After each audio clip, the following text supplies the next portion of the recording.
बाहर जाने का अधिकार, इसको राइट टू गो अब्रॉड कहते हैं। ये आर्टिकल 21 का एक इम्प्लाइड अधिकार है। माननीय सर्वोच्च न्यायालय के सामने ऐसे बहुत सारे केसेस आए, जिनका कुछ महत्वपूर्ण 2 केसेस का उदाहरण मैं आपके सामने करना चाहता हूं, जो कि राइट टू गो अब्रॉड से संबंधित थे, जो कि अल्टीमेटली कहीं ना कहीं आर्टिकल 21 का ही पार्ट माने गए।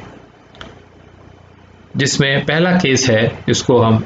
Satwant Singh versus assistant passport officer new Delhi 1967 के केस के रूप में जानते हैं, जिसमें सुप्रीम कोर्ट ने जजमेंट दिया कि ये हर व्यक्ति का अधिकार है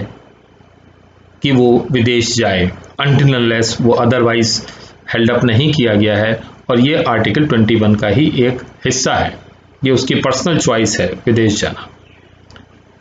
इसी संदर्भ में एक बहुत लैंडमार्क केस आया 1978 में, जो कि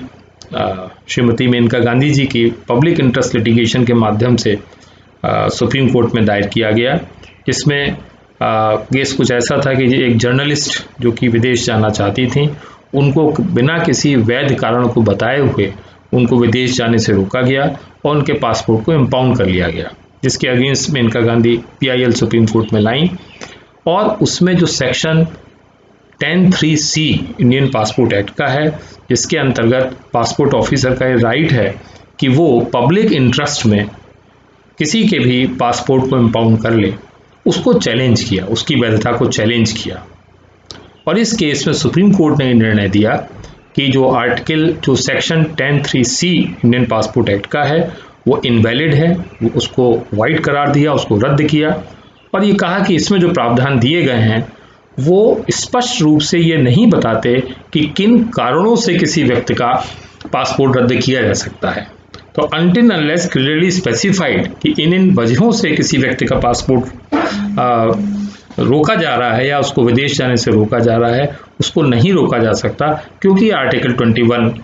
पर्सनल लिबर्टी हर व्यक्ति को ग्रांट करता है। ये केस एक बहुत लैंडमार्क केस था और लॉ के स्टूडेंट्स ने इसको गोल्डन ट्रायंगल केस का नाम दिया, क्योंकि ये पहला एक ऐसा केस था जिसमें 3 बहुत महत्वपूर्ण जो स्वतंत्रता से संबंधित प्रावधान थे भारतीय संविधान के, आर्टिकल 14, आर्टिकल 19 और आर्टिकल 21, तीनों को एक साथ चैलेंज किया गया था, जिसको माननीय सर्वोच्च न्यायालय ने भी बहुत अप्रिशिएट किया और ये कहा कि अब इन तीनों अनुच्छेदों की एक साथ समग्र रूप से व्याख्या करना आवश्यकता है, और तभी हम स्वतंत्रता के सही अर्थों को समझ सकते हैं।